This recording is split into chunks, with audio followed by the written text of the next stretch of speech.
नमस्कार। धूमिल पांडुलिपि में आप सबका स्वागत है। भूली बिसरी कहानी में आज सुनिए शिवानी जी की कहानी उप्रेती। साइबेरिया के सीमांत पर बसे चारों ओर सघन वान अरण्य से घिरे उस अज्ञात शहर में अपने किसी देश बंधु को ऐसे अचानक देखूंगी, यह तो मैंने स्वप्न में भी नहीं सोचा था। वह भी ऐसे व्यक्ति को जिसके मृत्यु भोज में 40 वर्ष पूर्व बड़ी अनिच्छा से ही सम्मिलित होना पड़ा था। पति के पीपल पानी की प्रेत मुक्ति से मुरझाई रमा दोनों घुटनों में सिर छिपाई स्तब्ध बैठी थी। उसकी आंखों का अश्रु उत्स ही शायद सूख गया था। एक बार भी उसने मेरी ओर आंख उठाकर नहीं देखा। सब सोच रहे थे शायद मुझे देख उसकी अस्वाभाविक स्तब्धता रुदन की सहस्र धाराओं में फूट उठेगी, इसलिए मुझे बुलाया गया था। जब से उस मनहूस दुर्घटना की खबर मिली है, लड़की एकदम बुत बनी बैठी है। न चीखी, न सिर पटका, न रोई, बस फटी फटी आंखों से ना जाने क्या देख रही है। उसके नाना यह कह मुझे स्वयं साथ ले गए। तू चल बेटी, तू ही तो उसके बचपन की एकमात्र सहेली है। शायद तुझे देख दिल का गुबार निकाल ले। पर उसने मेरी ओर आंख उठाकर भी नहीं देखा। रमा, रमा, मैंने भर्राए कंठ से उसे पुकारा और उसका हाथ थाम लिया। जो होना था सो तो हो गया बेटी, यही तो मैं इससे कह रही हूँ। जोर जोर से रो रो कर दिल का गुबार तो निकाल डाल। उसकी भी माता बोलती चली जा रही थी। किसने सोचा था मुझ अभागिन को यह दुर्दिन भी देखना पड़ेगा। फिर वह आंखों पर आंचल धर सा शब्द रोने लगी। उसकी भी माता का वह नाटकीय विलाप सुन मेरी हाड़ मज्जा भस्म हो उठी थी। मैं जानती थी कि उसने मातृहीना निरीह रमा पर कैसे कैसे अत्याचार किए थे। हाई स्कूल में प्रथम आने पर भी उसकी पढ़ाई रुकवा दी गई थी। दोनों वक्त का खाना बनाना, झाड़ू बुहारी, ढेर के ढेर कपड़े धोना। महीनों से आ रहे उसके महीन ज्वर की भी किसी को चिंता नहीं थी। जितनी बार मैं उसे देखती वह मुझे पहले से और दुबली लगती, और फिर उसकी वह नित्य लगी रहने वाली रहस्यमय खांसी। और उन दिनों कुमाऊं का कौन सा ऐसा घर था जहां इसी खांसी के बहाने शह का तक्षक घर की बहू बेटियों की छाती पर चोर की भांति सरकता कुंडली मारकर नहीं बैठ जाता था। एक दिन मैंने ही साहस कर उसकी केंजा यानी कि विमाता से कहा था, केंजा, रमा का एक्सरे करवा दीजिए ना एक बार। आप कहें तो मैं डॉक्टर खजान से बात करूं, वे मेरे जीजा जी के मित्र हैं। फिर इसकी माँ को भी तो। बाप रे बाप, भड़क उठी थी केंजा। क्या कहा? एक बार और तो कह। हाँ हाँ, मुझे पता है क्या था उसकी माँ को। साल में 6 महीने तो सैनिटोरियम में रहती थी। इसका एक्सरे कराऊं? ऐसी मूर्खा नहीं हूँ मैं। कहीं माँ की बीमारी निकल आई तो कोई घास भी ना डालेगा इसे। वैसे ही क्या इसके विवाह में कम अड़चने लग रही हैं? उनकी दृष्टि में रमा का सबसे बड़ा अवगुण था उसका दबा रंग। अरे पहाड़ के तो कौवे भी सफेद होवे हैं। यह करम जली ना जाने कहाँ से मड़ुए की जली रोटी का सा रंग लेकर जन्मी है। इसके साथ की सब लड़कियां तो गोद में बच्चे खिला रही हैं। केंजा, मैं भी तो इसी के साथ की हूँ। कहाँ हुई मेरी शादी? मैंने हंसकर कहा तो वे और भड़क उठी। बस बस, अपनी बात क्यों करती है? तू तो पढ़ रही है अभी। रमा 7 ही वर्ष की थी कि उसकी माँ की मृत्यु हो गई। कुछ दिनों ननिहाल में पड़ी। फिर साल बीतते न बीतते विमाता आ गई। एक तो स्वभाव से ही रमा गंभीर थी, ना पहनने ओढ़ने का शौक, ना खेलने खाने का। उस पर विमाता के अन्याय, पिता की सतत उदासीनता ने उसे असमय ही प्रौढ़ा बना दिया था। मैं ही छुट्टियों में घर आती तो उसे खींच खाच कभी कोई पिक्चर दिखा लाती। उन दिनों शहर में एक ही सिनेमा हॉल था। एक बड़ी सी पोस्टर लगी हाथ गाड़ी को, जोकर की टोपी लगाए 2 छोकरे हाथ का घंटा हिलाते ही खींचते गुहार लगाते। आज शाम को 5:30 बजे मुरली मनोहर के पास मोहन टॉकीज में अमृत मंथन, शांता आप्टे, नलिनी तरखंड बीए। साथ ही छपे पर्चे लूटने मोहल्ले टोलों की भीड़ बेतहाशा उस मंथर गति से जा रही गाड़ी के पीछे भागती। वही रमा को मैंने उसके जीवन का पहला चलचित्र अछूत कन्या दिखाया था। उसकी बड़ी बड़ी आंखें आश्चर्य से फैलती उसके पूरे चेहरे पर फैल गईं। क्यों री, क्या यह सचमुच इतनी सुंदर होती होगी? उसका कंठ अत्यंत सुरीला था। यद्यपि किसी ने उसे गाना नहीं सिखाया, पर किसी भी गीत को तत्काल सीख ज्यों का त्यों दोहरा देने में उसे कमाल हासिल था। उन दिनों पहाड़ी लोकगीत का एक रिकॉर्ड बेहद लोकप्रिय था। रमा के वंशी के से कंठ स्वर में वह गीत एकांत में मैंने ना जाने कितनी बार सुना था। तेरी आवाज रिकॉर्ड में भरी जाती तो लोग इस रिकॉर्ड को सुनकर गाने वाली को भी भूल जाते। मैंने कहा, चल हट, मुझे क्या गाना बना आता है? तू केंजा को सुन, कभी कोयल सी टोकती है, कितने गाने आते हैं उसे। भाड़ में जाए तेरी केंजा, दिन रात तो तुझे जूतियों की ठोकर मारती रही, और एक तू है कि उसी के गुणगान गाती है। उसके मुंह से मैंने कभी केंजा की निंदा नहीं सुनी। 2 ही दिन पूर्व जलती लकड़ी से उसकी सुकोमल पीठ को दाग देने वाली उस कर्कशा को मैं देख नहीं सकती थी। और दोष भी क्या था कि दूध उबलने इधर बेचारी रमा अचानक आ गई, वर्षा में भीग रहे कपड़े उठाने चली गई, लौटी तो जरा सा दूध उबल कर छलक गया था। फिर एक दिन सुना रमा का विवाह तय हो गया। लड़का इंजीनियर है। रमा की रिश्ते की मौसी ने ही बताया तो मुझे आश्चर्य हुआ। अरे कैसे ये सुमति आ गई उसकी केंजा को। मैं तो सोचती थी कि अभागिनी को किसी दुहेजू के पल्ले ही बांध देगी वह भूतनी। अरे इससे तो दुहेजू को भी आई जाती, मौसी ने एक दीर्घ निश्वास लेकर कहा। संबंधों की तो लुटिया ही डुबो दी जीजा जी ने। आज तक कभी हम ऊंची धोती वालों की ऐसी नाक नहीं कटी। एकदम गए बीते खानदान में दे दिया छोकरी को। लड़के का बाप तो उप्रेती है, पर माँ के वंश में दोष है। सच और नहीं तो क्या। आज से 40 वर्ष पूर्व तत्कालीन ऊंची नीची धोतियों की धोबी पछाड़ ने तब न जाने कितनी सुयोग्य सुकन्याओं के हाथ से ऐसे वर्जित कुल गोत्र के सुपात्र दूर छिटका दिए थे। पुत्री के लिए सुपात्र ढूंढने प्रवासी कुमाऊनी आत्मीय स्वजनों को पत्र लिखते तो एक पंक्ति अवश्य रहती, अच्छा सुपात्र देखें, भले ही दरिद्र हो पर संबंध अच्छे हों। आप तो जानकार हैं, जानते ही हैं कि हम ऊंची धोती वालों के लिए दा और चा वर्जित है। उधर विधाता भी उन दिनों जानबूझकर ही एक से एक सुपात्रों की शिलावृष्टि उन्हीं कोलगुत्रों में कर रहा था। ऊंचे संबंधों से संबंध होने की उत्कट लालसा ही शायद रमा का सौभाग्य द्वार खोल गई। रमा का रंग भले दबा हो, पितृकुल का वर्ण था, नौरत्ती 52 तोले का, और फिर वही हाई स्कूल पास भी थी। उन दिनों किसी उच्च कुल की कन्या का हाई स्कूल पास होना पहाड़ में उसका बहुत बड़ा गुण माना जाता था। भले ही विमाता की संभावित कृपणता उन्हें शंकित कर रही थी, पर लड़की की ननिहाल अनूप शहर में थी, और अनूप शहरी मामाओं की भात भरने की ख्याति तब दूर दूर तक थी। उस पर 2 मामा थे, दोनों ठेकेदार, बुद्धिमान, दूरदर्शी। उप्रेती जी ने मन ही मन द्वितीय युद्धकालीन ठेकेदारी का खरा सोना कसौटी पर कस लिया था। उनके स्वयं 3 लंबे चौड़े उजले चिट्टे कामदेव से बेटे थे, जिन्हें देख सचमुच भूख भागती थी। उमेश, महेश और दिनेश। कुमाऊं की धरणी पुरुषों की कदकाठी में अधिकतर कापरणीय ही बरत देती है, पर उप्रेती जी के तीनों सपूत तनिक से लपकने पर ही आकाश के तारे तोड़ सकते थे। गोरा रंग, चौड़ा ललाट, तीनों की एक ही फौजी अंदाज में बिच्छू के डंक सी उठी उर्ध्वमुखी मूछें, और सब समय होठों पर लगी कृष्ण पक्ष के धूमिल चंद्रमा सी सीमित मिंची कृपण मुस्कान। दूर से देखने पर लगता एक ही ठप्पे के 3 राजपूत चले आ रहे हैं। जब विवाह हुआ तो पूरे शहर में जैसे सहसा आग्नेयगिरी फट पड़ा था। रमा के पिता को लगभग जातिच्युत ही कर दिया गया था। न कोई बारात की अगवानी में पहुंचा, न विदा में। मुझे भी जाने की अनुमति नहीं मिली थी। खबरदार जो गई टांगे तोड़ दूंगी, अम्मा ने 2 दिन पूर्व ही अपनी भयानक चेतावनी दे दी। यहाँ तक कि रमा के पिता के मित्र नाथ शाह ने भी, जिनके साथ शतरंज खेलने में उन्होंने 20 वर्षों में भयानक हिमपात उग्र वृष्टि की भी सदा अवहेलना की थी, मुंह फेर लिया। समाज के इस दंड से पांडे जी के प्राण कंठागत हो गए थे। उस पर पनियानी जी ने उनका उठना बैठना दुभर कर दिया। अभी तो 2 चिहड़ियाँ, यानी कि उनकी 2 पुत्रियां और थीं बिहाने को। अब कौन ले जाएगा इन्हें? बाप झूठी पत्तल को चाट आया। अब इन दोनों के लिए भी ढूंढ लो कोई ऐसा ही सुपात्र। रमा से विवाह के बाद मैं एक ही बार मिल पाई।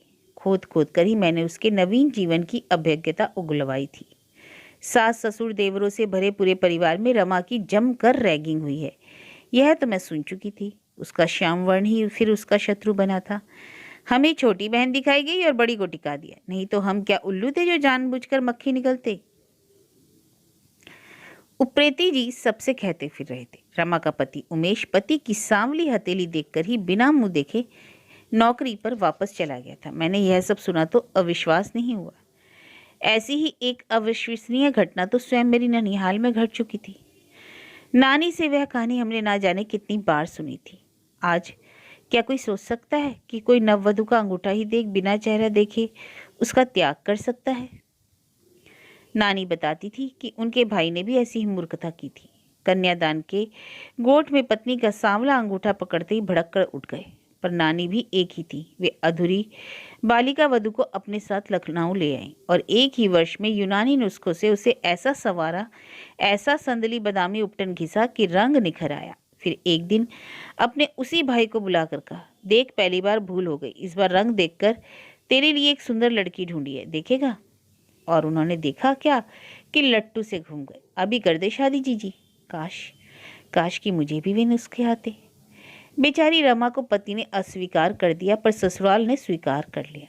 भला गऊ सी सीधी बिना वेतन की ऐसी मेहरी उन्हें कहाँ मिलती। थोड़े दिनों के लिए उसे मायके आने की मोहलत केवल इसलिए मिली थी कि पहाड़ में विवाह के बाद पहला काला महीना लड़की को मायके में बिताना पड़ता है। पर उस बेचारी के जीवन तो अब हर महीना ही काला था। तभी मैं उससे मिली थी। क्या तेरे पति ने तेरा चेहरा सचमुच नहीं देखा रमा? मैंने पूछा तो उसने कोई उत्तर नहीं दिया। तब लोग ठीक ही कह रहे थे कि उप्रेती जी का बेटा अपनी पत्नी के कृष्ण वर्ण से समझौता नहीं कर पाया और प्रत्यक्षता रमा उस संपन्न ग्रह में भी दासी की भांति खट रही है। उसका चेहरा देखा होता तो वह ऐसी मूर्खता कभी नहीं कर पाता। नारी का सौंदर्य भी दो प्रकार का होता है, या तो स्निग्ध और या फिर उग्र। और रमा का आकर्षण उस छायादार वृक्ष का सा था जिसके तले बैठ क्लांत पथिक भी अपनी क्लांति भूल बिसर सकता था। तरल स्निग्ध काली भंवर पुतलियां, नुकीला चिबुक, लंबी पलके और ऐसा धीमा कंठस्वर की दूर बैठी रहने पर भी मुझे उसकी बात सुनने सदा उसके निकट खिसकना पड़ता। दूसरे ही वर्ष उसके देवर के विवाह का निमंत्रण मिला। मैं छुट्टियों में घर आई हुई थी। उस बार उतना कठिन अंकुश नहीं था। समाज की गतिविधि भी कैसी विचित्र रहती है। मनुष्य के कठिन से कठिन अपराध को भी वह अंत तक स्वीकार ही कर लेता है और अपराधी को स्वयं ही जमानत की उदार ढील से मुक्त कर देता है। रमा के पिता के अपराध को भी समाज पूर्ण रूप से क्षमा कर चुका था। अब वे पूर्वतः अपने शतरंज के अड्डे पर बैठने लगे। रमा को देखने के लोभ से ही मैं वहां गई थी। उसकी सास ने बड़े आग्रह से रोक लिया। हम तुम्हें बिना रतियाली यानी कि रथ जगह देखे नहीं जाने देंगे। कल 4 बजे तो बारात आ ही जाएगी, नई बहू को देखकर ही जाना। दनिया चीना खान की दक्ष महिलाओं के नृत्य गीत अल्पना की तो ख्याति सुनी ही थी और आज उसे देख भी लिया। केवल अंगुली के नैपुण्य से चित्रांकित प्रत्येक रेखा का क्या गजब का संतुलन था और कैसी अचूक सीध। शांति निकेतन में नंदलाल बोस की पुत्री गौरीबंश की जादुई उंगलियों का चमत्कार तो देखा ही था, जिसके पीछे कलागुरु पिता की दीक्षा, निष्ठा, अनुभव का दीर्घ इतिहास था। किंतु कुमाऊं की सरल 10-12 वर्ष की वयस में ही बहू बनकर आई इन बड़ी बुढ़ियों का कलागुरु तो स्वयं विधाता था। मैं जिससे मिलने आई थी उसे इतनी फुर्सत ही कहाँ थी कि 2 घड़ी मेरे पास बैठती। कभी चाय के दर्जनों ग्लास ट्रे में सजाकर बैठक में भेज रही थी तो कभी मिठाइयों के थाल में चांदी का वर्क लगा रही थी। बहू पान लगाकर कहाँ धरे हैं? रेजगारी की थैलियां कहाँ हैं? अठन्नियों की थैली निकालना जरा। नारियल कहाँ धरे हैं? वे क्या हमारे हाथ का पैसा ले सकती है? पैरों में नारियल धरना है उनके। एक बड़ी सी थाली में रोली अक्षतधर रमा प्रत्येक ललाट को विभूषित कर अठन्नी थमाने से पहले संदिग्ध दृष्टि से देखती जा रही थी। कहीं एक बार तिलक मिटाकर दूसरी बार हाथ तो नहीं फैला रही चुट्टिन। नित्य की सकुची सिमटी एक कोने में बैठी रहने वाली रमा को मैं जितनी बार देख रही थी उतनी बार अवाक हुई जा रही थी। लगता था लड़की पर किसी ने जादुई घड़ी फेर दी है। एक हाथ से कामदर लहंगे की भारी गोट संभालती, बार बार फिसल रहे रंग वाले दुपट्टे को सिर पर साधती वह तकुली सा नाच रही थी। उस पर रिश्ते की नंदों, देवरानी जिठानियों के हंसी ठट्टे के नहले पर दहला दागती रमा क्या वही रमा थी जो कभी विमाता की एक घुड़की से सहमी केंचुए की सी कुंडली में सिमट जाती थी। मैं समझ गई उसने अपने मूर्ख पति का प्रेम निश्चय पा ही लिया है। उसी प्रेम ने उसके खोए सुप्त आत्मविश्वास को झकझोर जगा दिया। मेरा अनुमान ठीक था। उस भीड़ के बीच मैंने उसे मौका देख निर्भीत एकांत में खींच ही लिया। क्यों री, बड़े लड्डू फूट रहे हैं आज? लगता है सुलह हो गई क्यों? उसके सांवले कपोल अनुपम बीड़ा के अबीर से रंग गए। उसने अपनी बड़ी बड़ी आंखें झुका ली। कह गए हैं इस शादी के बाद अपने साथ ले चलेंगे, तो ला इसी बात पर 2 लड्डू और खिला। रथ जगह में तो रमा का अद्भुत अभिनय देख स्त्रियां लोटपोट हो गईं। थाल सी नथ संभालती उस सास ने बार बार आकर उसकी नजर भी उतारी। लगता है तुम्हारी बहू ने नैनीताल की डिग्री पातर से नाच सीखा है दीजियो, उसकी चचिया सास ने कहा, और मुझे लगा शायद ठीक ही कह रही थी। यद्यपि उनकी उक्ति व्यंग की प्रत्यंचा से तनी लग रही थी, किंतु रमा जैसी सौम्या ऐसे गीत के साथ ऐसा नाच कर कैसे गई? उसका मधुर कंठ ढोलक की थपेड़ों के बीच मीठे मंजीरा सा गूंज रहा था। हाफती रमा मेरे ही पास आकर धम से बैठ घुंघरू खोलने लगी तो मैंने हंसकर छेड़ दिया। क्या सचमुच ठिकरी से नाच सीखा है री तूने? डिकरी रमा के पिता के शतरंजी मित्र शाहजी की रक्षिता थी। हाँ, अपनी भुवन मोहिनी तिर्यक दृष्टि से मुझे बींद उसने कहा। डिकरी मौसी नानी की मुंह बोली बहन थी, और जब मैं नानी के पास रहती थी तो मैं खिड़की से छुप छुप कर डिकरी मौसी को नंदा देवी के डोले के आगे रेशमी रुमाल लिए नाचते देखती थी। बस देखकर सीख गई।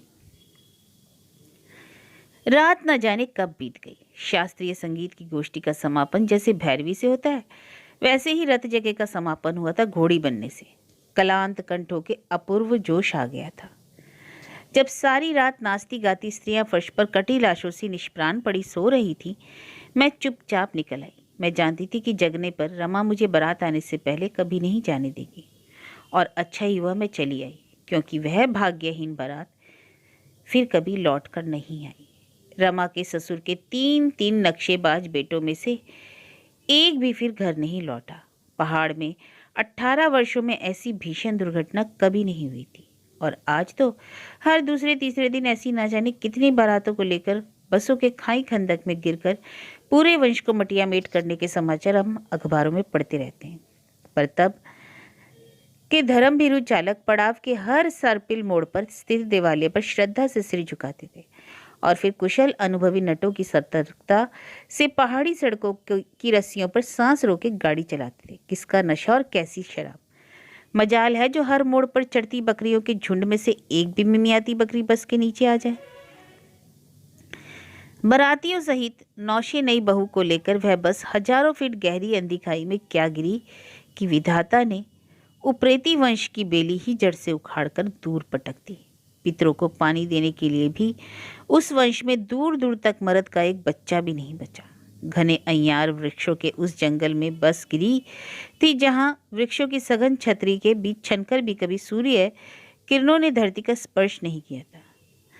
शक्तिशाली क्रेन भी होती तो शायद चूर चूर हो गई। उस बस के मलबे को उठाना तो दूर ढूंढ भी नहीं पाते। मैं जब गई तब रमा की ससुराल में मसान घाट का सा सन्नाटा था। एक और उसकी सास बेहोश पड़ी थी, और दूसरी और 90 वर्ष की ननिया सास। एक ही रात पहले तितली सी नाच रही डिगरी पातर की प्रतिभाशालिनी शिष्या रमा परकटी तितली सी निष्प्राण पड़ी थी। उसके बाद वर्षों तक मैंने उसे नहीं देखा। उसी की मौसी 7-8 वर्ष बाद मिली, और उसी ने बताया कि रमा सिर मुंडा दीक्षा ग्रहण कर माँ आनंदमयी के आश्रम में चली गई है। जन्म से ही शुद्धातुरा मेरी सखी को 56 व्यंजनों का थाल मिला भी तो पहला कौर धरते ही विधाता ने छीन लिया। अच्छा ही किया उसने जो अपनी एक राह तो बना ली। कभी सुनती बनारस के आश्रम में है तो कभी देहरादून, और कभी कहीं जहाँ पर वह माँ के वाचनालय की देखभाल करती है। एक बार सीतापुर गई तो उसे ढूंढती वहाँ भी पहुँच गई, किंतु मेरे तुषार्त चित्त को ऐसा कुआं मिला जिसका पानी कब का सूख चुका था। वह जब से आश्रम में आई तब से ही आजन्म मौन व्रत धारिणी बन गई थी। उस निर्विकार चेहरे पर मुझे इतने वर्षों बाद देखने पर भी आनंद की एक भी रेखा नहीं उभरी। यद्यपि मेरे आतिथ्य में उसने त्रुटि नहीं की। थोड़ी ही देर में मिट्टी के भाड़ में दूध, केले के पत्ते पर कुछ कटे फल लाकर एक सन्यासिनी हम दोनों के सम्मुख रख गई। माताजी अन्न नहीं खाती, उसी ने कहा। आप कहें तो बाहर से कुछ मंगवा दिया जाए। नहीं, वे कटे फल भी तो मेरे गले के नीचे नहीं उतर रहे थे, जिसके विच्छेद ने उसे असमय ही बैरागिनी बना दिया, सिर मुंडा हाथ में खप्पर थमा दिया था। वह दगदगाता मेरे सामने बैठा आश्चर्य से मुझे एकटक देख रहा था, जैसे कुछ कुछ पहचान रहा हो। सामने वोदका की बोतल धरी थी और पार्श्व में थी अपूर्व सुंदरी सहचरी, हल्के नीले रंग की वेंकटगिरी साड़ी के ऊपर दामी भड़कीला रूसी शॉल, कानों में झूल रहे लंबोतरे साइबेरियन एम्बर के लोलक झाड़फूनस की इंद्रधनुषी आभा में लाल पीले अंगारों से दहक रहे थे। होठों पर यांत्रिक गहरी लालिमा, आंखों के नीचे हरा प्रलेप। फिर भी उस लेप प्रलेप की बखिया उधेड़ उस विस्मृति चेहरे को पहचानने में मुझे समय नहीं लगा। अरे, यह तो नंदी है, वही जिसे बिहाने वह बारात गई थी और फिर कभी नहीं लौटी। तब क्या किसी प्रेतशीला को दूर पटक इन दोनों की प्रेत छाया ही मुझे ऐसे घूर रही थी। इस बार पार्श्व संकीर्णी से कुछ कहकर वह व्यक्ति मेरी ओर चलाया। क्षमा कीजिएगा, पहले मैं आपको पहचान नहीं पाया, एकदम ही बदल गई हैं आप। वह खिसियानी हंसी हंसा। पर आप नहीं बदले, मैंने तो आपको देखते ही पहचान लिया। वह नंदी है ना, उसका भी चेहरा फक रह गया। मैंने आज तक किसी चेहरे में ऐसा आकस्मिक परिवर्तन नहीं देखा। क्षण भर पूर्व का लाल दमकता चेहरा किसी मुर्दे के चेहरे सा रक्तहीन पड़ गया। देखते ही देखते उस जानलेवा ठंड में भी उसके ललाट पर पसीना छलछला उठा। आप उन्हें जानती हैं क्या? जानूंगी क्यों नहीं, कभी हम तीनों एक ही थे, मैं, रमा और नंदी। पर शायद नंदी ने भी आप ही की भांति मुझे नहीं पहचाना। आइए आइए, वह बहुत खुश होगी आपसे मिलकर। आज बड़े भाग्य से स्वदेश का चेहरा जो देखने को मिला है। मैंने देखा, उसकी पुष्ट सघन रेशमी मूछों से लेकर 70 चाल के लटके की एक भी लखोरी ईंट नहीं किसकी थी। आदमी है या लाल किला, किसी ताबूत में बंद था क्या अब तक? कहीं सचमुच प्रेत ही तो नहीं था अभागा। मैं उठकर उसके साथ की मेज तक गई। नंदी, पहचाना नहीं मुझे? वह फिर भी मुझे उसी रिक्त दृष्टि से देखती रही। फिर उसने पहचान लिया। अरे, तुम यहाँ कैसे आ गई? सच नहीं पहचान पाई? मैं कैसी मूर्ख हूँ, पर देखना, 40 साल भी तो बीत गए और इन 40 सालों में एक बार भी तो पहाड़ नहीं जा पाए। जाती भी तो क्या मुँह लेकर। वह सहसा उदास हो गई। पूरा वंश ही तो निर्वंश हो गया इनका। विधाता ने हम दोनों को न जाने कैसे बचा लिया। बड़ी लंबी कहानी है, सुनाने को जी भी नहीं करता। लगता है फिर वही सब देख रहे हैं। वहाँ से सीधे यहीं चले आए थे, कुछ साल मॉस्को में रहे, अब यहीं बस गए हैं। पूरे 35 साल बीत गए हैं यहाँ। मैंने तो कई बार इनसे कहा एक बार घर चलो, कहने लगे अब घर है कहाँ, अम्मा पहले ही हार्ट की मरीज थी, उस आघात से बची होंगी अब तक। मैं कहती हूँ जेठानी तो हैं, आखिर तुम्हारी भाभी हैं, तुम्हारी माँ की जगह ही तो हैं अब। भगवान ने संतान तो दी नहीं, टिपुली टापुली से हम ही दो प्राणी हैं, उन्हें यहाँ ले आएंगे, पर ये माने तब ना। मेरा सिर चकराने लगा। यह क्या कह रही थी नंदी? मैंने कनखियों से देखा, उसका सहचर वोदका की पूरी बोतल रिक्त कर चुका था। उस उग्र आसव का उत्कट नशा उसकी आंखों में उतर आया था। ना जाने किस उत्तेजना से वह दोनों हाथों से रिक्त बोतल को बजा रहा था। तब क्या उसने नंदी से विवाह कर लिया था? नहीं, वह रमा को उसकी भाभी क्यों कह रहे थे? तभी मैंने देखा मेरे साइबेरियन मेजबान मुझे इधर उधर खोज रहे हैं। मैंने उन्हें हाथ के इशारे से आश्वस्त किया कि मैं आ रही हूँ और उठ गई। मैं चलूँ, मैंने कहा। यह है कि आप कैसे जा सकती हैं? वोदका का नशा उसकी लटपटी जवान पर उतर आया था। No no no, you can't, आज तो आप हमारी अतिथि होंगी। नहीं, मुझे कल एक लेखकीय गोष्ठी में जाना है और फिर रात 2 बजे की फ्लाइट से मॉस्को लौटना है। नो नो, कहता उप्रेती अविवेकी अधैर्य से मेरा मार्ग अवरुद्ध कर खड़ा हो गया, जैसे मुझे बाहों में बांधकर रोक लेगा। मैं बुरी तरह घबरा गई। आसपास की मेजों पर जुटे लोग हमें कौतूहली दृष्टि से देखने लगे। मुझे क्षमा करें, मैं बड़े कौशल से उस चक्रव्यूह से निकल तीर सी छिटक गई। रात भर फिर उस बियाबान होटल के मखमली गद्दे पर मैं अनिद्रा करवटें बदलती रही। बार बार मुंडित केशा, गौरिक वसना, रमा के विषण चेहरे की स्मृति मुझे विदिग्ध करती रही। प्रेती की सचेतन निष्ठुरता को मैं क्षमा नहीं कर पा रही थी। वह विधुर होता और दुर्घटना में मृत छोटे भाई की स्पर्श कातरा अक्षत कुमार सेंतती विधवा को बिहा लाता तो मेरे हृदय में उसके लिए श्रद्धा होती। पर यह क्या? रमा को जानबूझकर वैधव्य की मरीचिका में भरमा उसे इस विलासपूर्ण जीवन को जीने का क्या अधिकार था? और विधाता का भी यह कैसा न्याय था कि विधवा सधवा बनी सौभाग्य का भरपूर सुख भोग रही थी और सधवा वैधव्य का दारुण दुख झेल रही थी। एक थी मुखर, दूसरी मौन। संतान सुख तुम्हें मिल भी कैसे सकता था उप्रेती? मैं मन ही मन कहने लगी। उस अरण्य में स्थित पुस्तकालय में वेद उपनिषदों से घिरी सर्वस्व त्यागनी उस गरीब की जबान भले ना खुली हो, भले ही उसने आजन्म मौन व्रत धारण किया हो, उसकी अंतरात्मा की फरियाद तो ऊपर की अदालत तक पहुंची गई होगी। क्या तुम जानते हो प्रीति कि तुम्हारी तथाकथित मृत्यु के उस भ्रामक आघात के बाद उसने कभी अन्न का स्पर्श भी नहीं किया?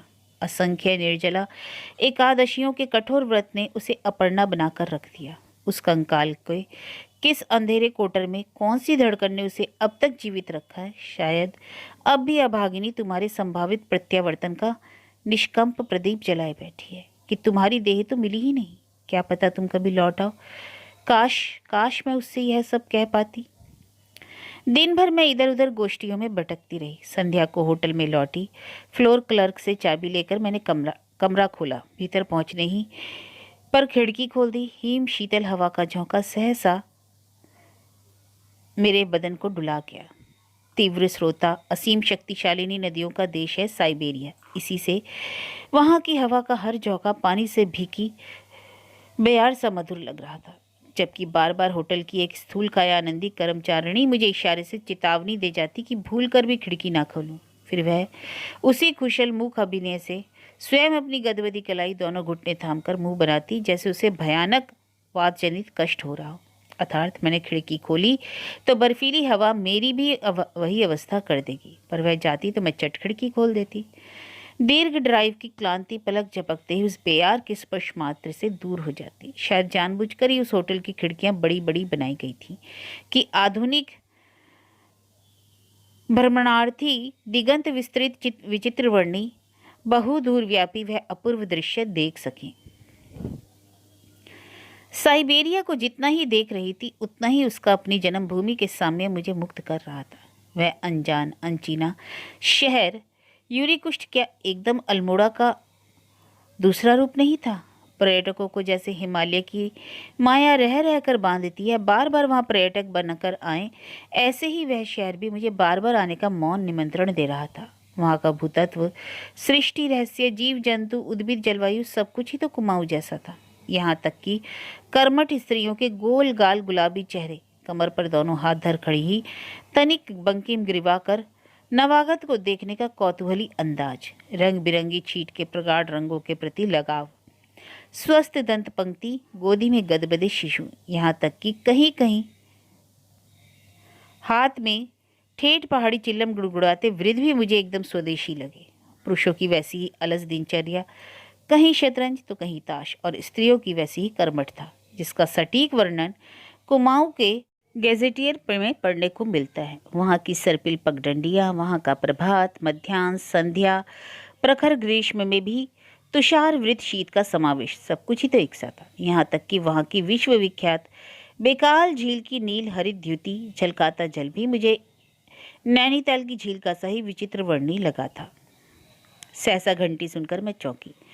मेरे पास के कमरों में चीनी संगीतकारों का एक दल टिका था। कई बार उनमें एक ना एक अपना कमरा समझ मेरे कमरे की घंटी बजा जाता। और कौन हो सकता है इतनी रात को?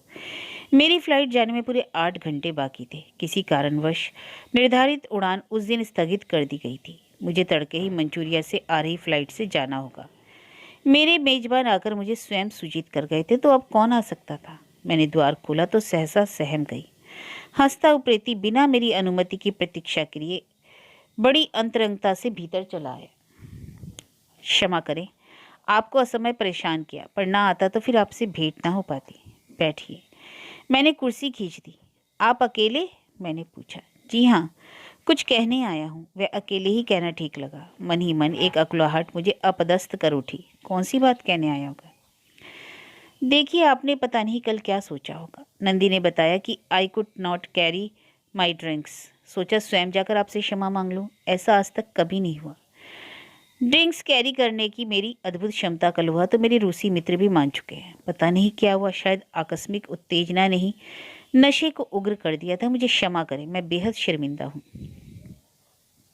अरे, इतनी सी बात के लिए आप इतनी रात को इतनी दूर चले आए उप्रेती जी? फिर आपने तो कोई ऐसा अशोभनीय आचरण नहीं किया। मुझे ने रुकने के लिए ही तो कहा था। मैंने कहा, नहीं नहीं, मुझे नंदी ने सब बता दिया। मैंने बाहें फैलाकर बड़ी अशिष्ट अभद्रता से आपका रास्ता रोकने की चेष्टा की थी। I am really sorry madam. आप बैठे, मैं कैफेटेरिया से 2 कप कॉफ़ी ले आऊँ, बेहद ठंड है। मैं कॉफ़ी लेकर लौटी तो देखा उप्रेती मोह विशिष्ट सिया उसी मुद्रा में आंखें मूंदे चुपचाप बैठा है जिसमें जाते जाते मुड़कर मैंने उसे देखा था। लीजिए, कॉफ़ी ही मिली, वह भी बिना दूध के। मैंने हंसकर गांभीर्य के कुहासे को उड़ाने की चेष्टा की। सुनिए, वह कहने लगा, मैं आपसे एक अनुरोध करने आया हूँ। आपने कल जो कुछ देखा, प्लीज़ प्लीज़ भारत लौटने पर अपने ही तक सीमित रखें। क्या देखा मैंने? अनजान मैंने पूछा। नंदी को और मुझे वही सब। अचानक प्याला मेज पर धर उसने निरह मस्तक ऐसे झुका लिया जैसे कोई जघन्य अपराध किया हो। रमा आपकी बाल सखी रही है, वह मुझे सब बता चुकी थी। आपकी सहानुभूति निश्चय ही उसके साथ होगी। पता नहीं मुझे क्या समझ रही होंगी आप, पर मैं आपको अपना बयान भी सुनाना चाहता हूँ। दोष मेरा था या नंदी का या नियति का, आप स्वयं फैसला करें। मैं सोचती हूँ, बेचारा उप्रेती, यदि वह जानता कि मैं कहानी लिखती हूँ तो शायद मुझे यह कथानक नहीं थमाता। कौन ऐसी मूर्ख लेखनी होती जो ऐसा दुर्लभ कथानक पटापट टेप न कर लेती।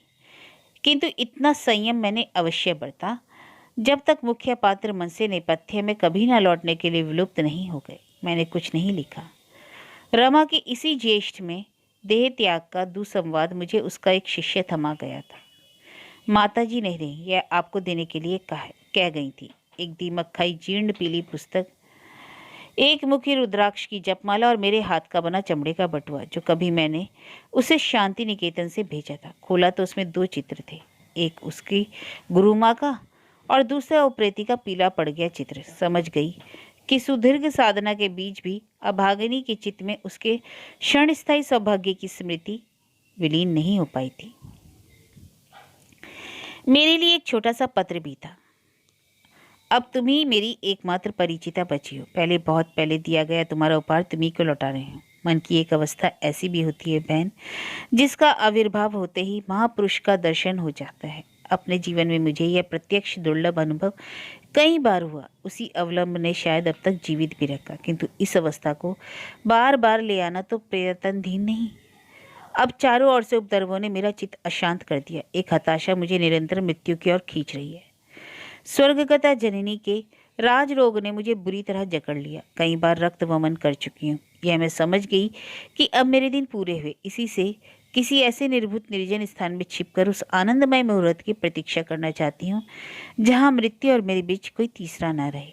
यही हुआ भी। कनखल के सती घाट सा निर्जन स्थान, भला उसे उस दिव्य मिलन के लिए कहाँ मिल सकता था।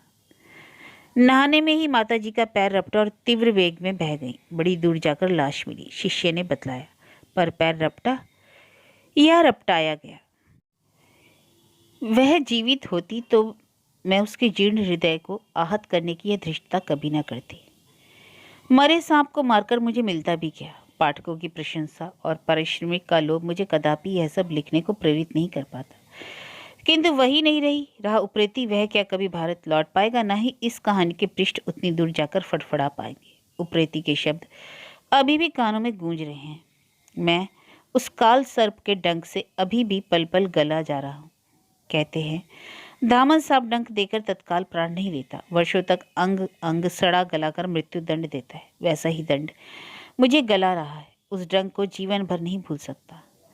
बारातियों से भरी बस उनके उल्लसित कलकंठ से गूंज रही थी। आत्मीय स्वजन लाल दुशाला कंधे पर डाल, मेरे पिता पीला जामा पहने नौशा बना, मेरा बाका भाई उसकी चादर की गांठ से बंधी लाश से सिमटी नववधु, विशुद्ध घृत में बने पहाड़ी पकवानों की मीठी मीठी सुगंध, कांसे के कटोरे में पीले कपड़े से बंधा नई दुल्हन के मार्ग का नाश्ता, हमारी पारंपरिक चावल के आटे की बनी जिसे पिता की नज़र हाथ बचाकर डाल डालकर मेरा छोटा भाई लगभग रिक्त कर चुका था।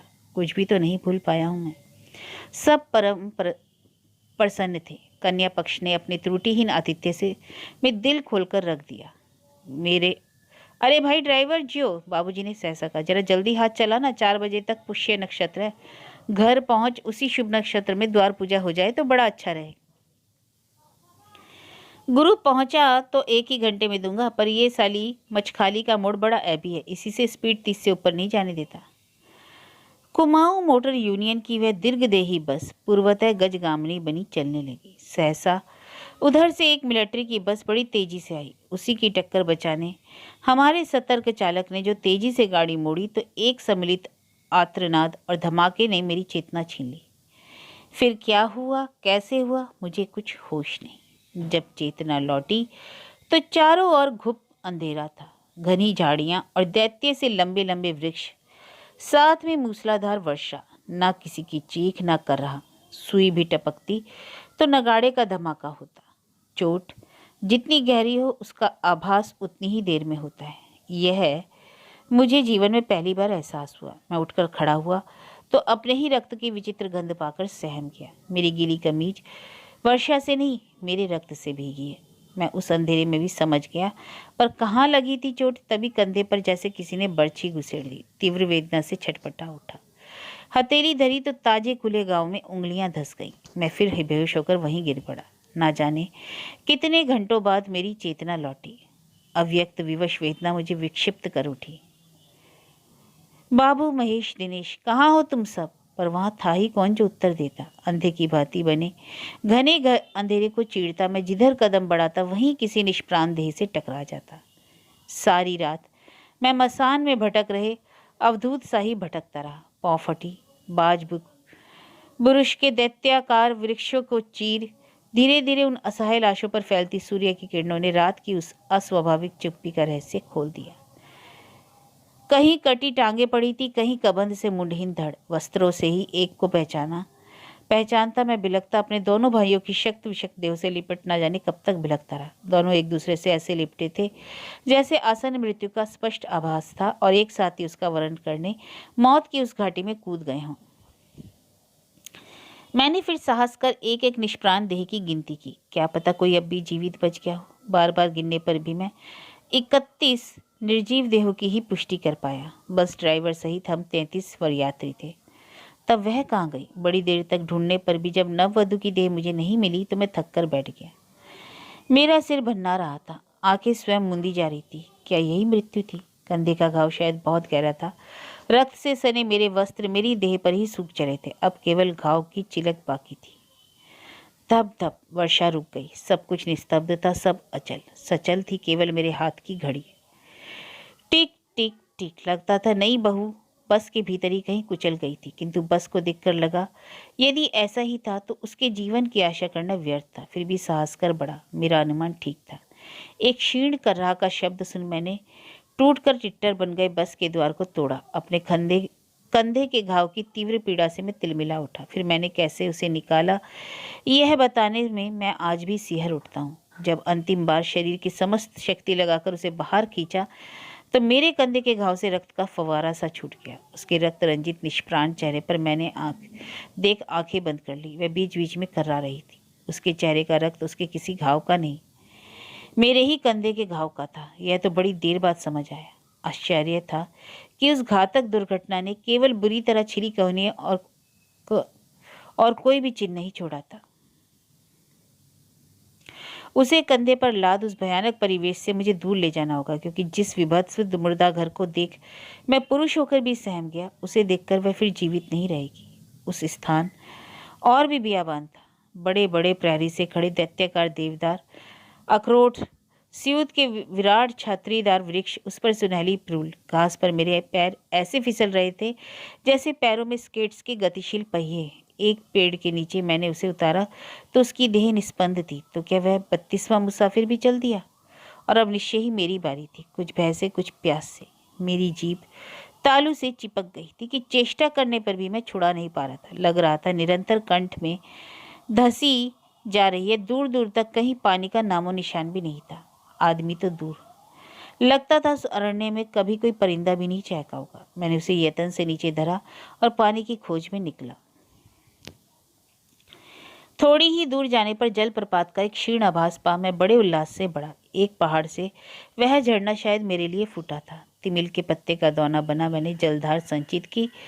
ठंडे जल की कृपण धारा से हाथ मुंह धोया, फिर कंधे के घाव को उस पहाड़ी प्रपात की मृत्युंजयी धारा में लगा दिया।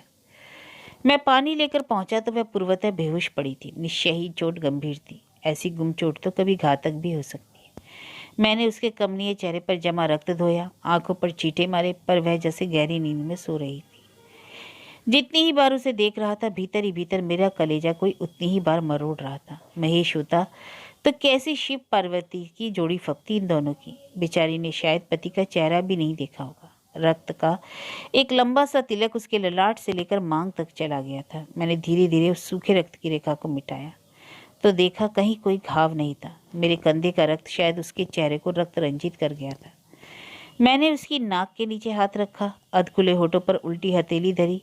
नहीं, कहीं भी सांस नहीं थी। पर अब इस मुर्दा देही की चौकीदारी पर क्या लाभ? जैसी भी हो, अब मुझे अपने प्राण बचाने होंगे। अपने लिए नहीं तो हार्ट की मरीज अपनी रुग्ण माँ के लिए, जो अपने वंश के लिए नहीं, निर्वंश होने के आघात कभी झेल नहीं पाएगी। मैं उठा, फिर न जाने क्या सोचकर उसी ओढ़नी से उसका चेहरा ढांपने झुका। तभी मुझे लगा उसकी देह सामान्य स्पंदन से हिली। ओह, उसमें प्राण शेष हैं। अब मैं उस जंगल में अकेली छोड़कर कैसे जा सकता था? फिर एक लंबी कहानी है मैडम, मेरे संघर्ष की, मेरे अंतर्द्वंद की, मेरे विनिपात की। मैं क्या जानता था कि दूर बैठी अदर्शी नियति ठीक मेरी छाती पर अपना अचूक निशाना साध रही है। कभी पानी के छींटे मारता, कभी कटीली हिसालू की झाड़ियों से हिलासू बीन उनका रस उसकी कठिनता से मिची दांतों के बीच टपका था। 3 दिन और 3 रात मैंने उसके सिरहाने एक ही आसन में बैठकर बिता दी। चौथी रात को उसने आंखें खोली। माँ की हड्डी कपाने वाली तीव्र बर्फीली हवा हमारी पसलियों के आरे से चीर रही थी। सहसा हिमपात होने लगा, और आप तो जानती होंगी कि पहाड़ी हिमपात गिरी कंदराओं को भी कैसी भयावह निस्तब्धता से लील लेता है। न बिजली की चमक, न बादलों की गरज, केवल आकाश से कोई दक्ष अदृश्य धुना रुई धुन धुन कर बिखेर रहा था। शायद उसकी चेतना पूर्ण रूप से लौट आई थी। मैं कुछ कहता इसके पहले ही मुझे डर लग रहा है कहकर मुझसे लिपट गई। आपसे गायत्री की सौं खाकर कहता हूँ, सारी रात जल सर्प के जोड़े से लिपटे रहने पर भी किसी भी विकार ने मुझे भ्रष्ट नहीं किया। यौनताहीन उस आलिंगन में उसके ठंड से कांपते शरीर को अपनी देह का उत्ताप देने की ही मेरी निस्वार्थ भावना रही थी। रात भर मैं यही सोचता रहा, उससे क्या कहूँ, कैसे कहूँ। तब स्वयं उसी ने मेरा कार्य सुगम कर दिया। क्या कोई भी नहीं बचा? वह उठकर बैठ गई। फिर बड़े ममत्वपूर्ण अधिकार से उसने अपने सिर मेरे कंधे पर धर दिया। आप भी ना बचते तो मैं क्या करती? मेरा सौभाग्य बच गया। अब कोई तो नहीं कह पाएगा कि मैं अलक्षणी हूँ। मेरा कलेजा हीम हो गया। क्या वह बेचारी मुझे अपना पति समझ रही थी? सुनो, हमें अब यहाँ से बाहर निकलने की राह ढूंढनी होगी। यहाँ भूखे प्यासे कितने दिन रहेंगे? मैंने कहा, हो सकता है जानवर भी हों, शेर बल। नहीं नहीं कहकर वह थर थर कांपती मुझसे लिपट गई। उसी दिन शतमुखी विनिपात के प्रथम सोपान पर स्वयं नियति मुझे खड़ा कर गई।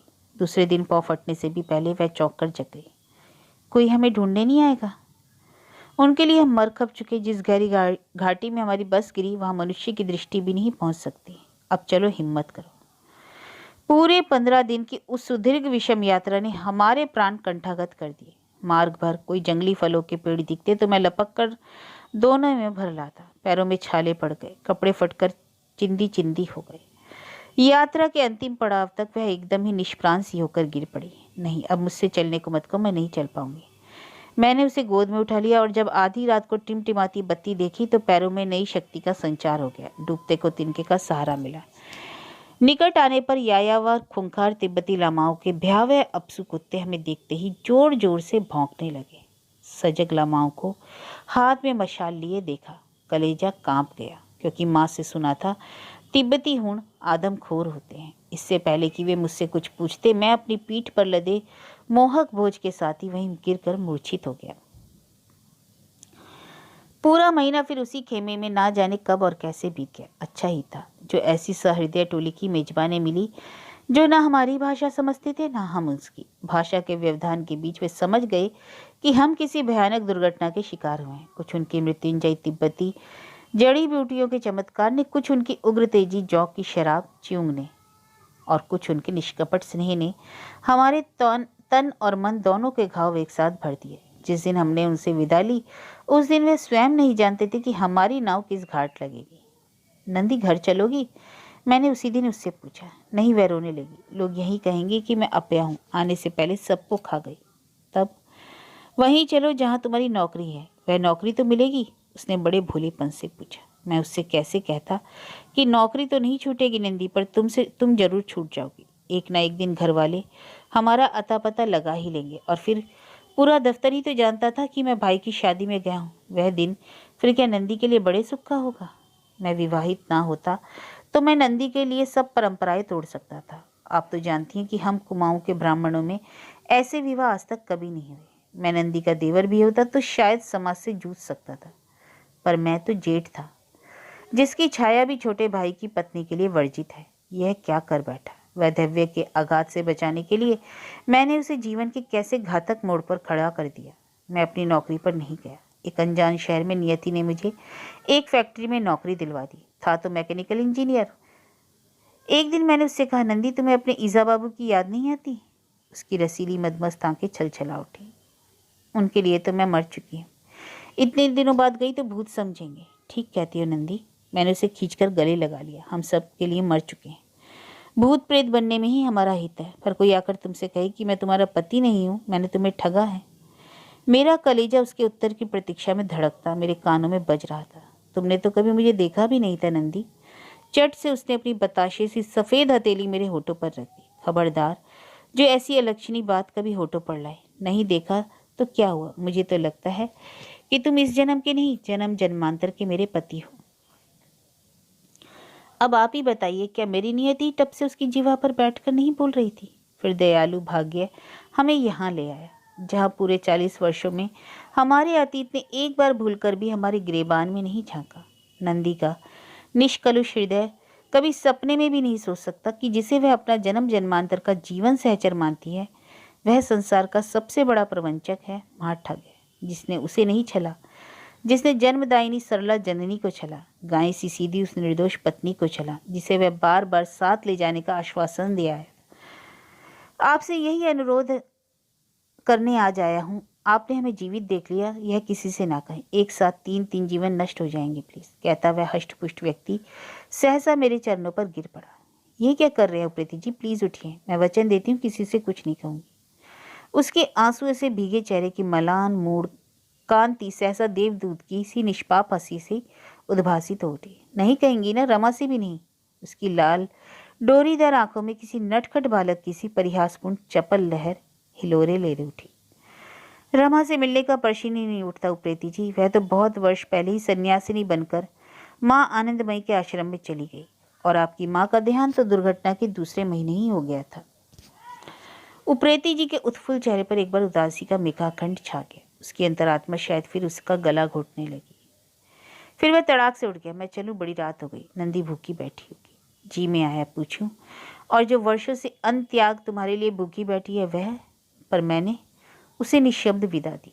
कहते हैं पहाड़ में किसी गर्भवती गृहिणी के प्राण प्रसव पीड़ा ने तभी ले लिए जब शिशु भूमिगत नहीं हुआ। जब उसे घाट ले जाया गया तो चिता में धरने से पूर्व शास्त्र अनुसार गर्भ की संतान को जननी से अलग किया गया, और जिस पुत्र संतान ने जननी के प्राण लिए थे, स्वयं उसमें प्राण थे, उसी पुत्र का नाम धरा गया उप्रेती, अर्थात उप्रेती। नहीं जानती वह मात्र कपोल कल्पना है कि है यह सत्य घटना, किंतु यदि सत्य घटना है तो यह धारणा और पुष्ट होती है कि इतिहास सचमुच अपने को दोहराता है। मैं स्वयं चक्षुओं से ही उस दोहराव को देख आई हूँ। जिसे मैंने देखा वह भी तो उप्रेती ही था।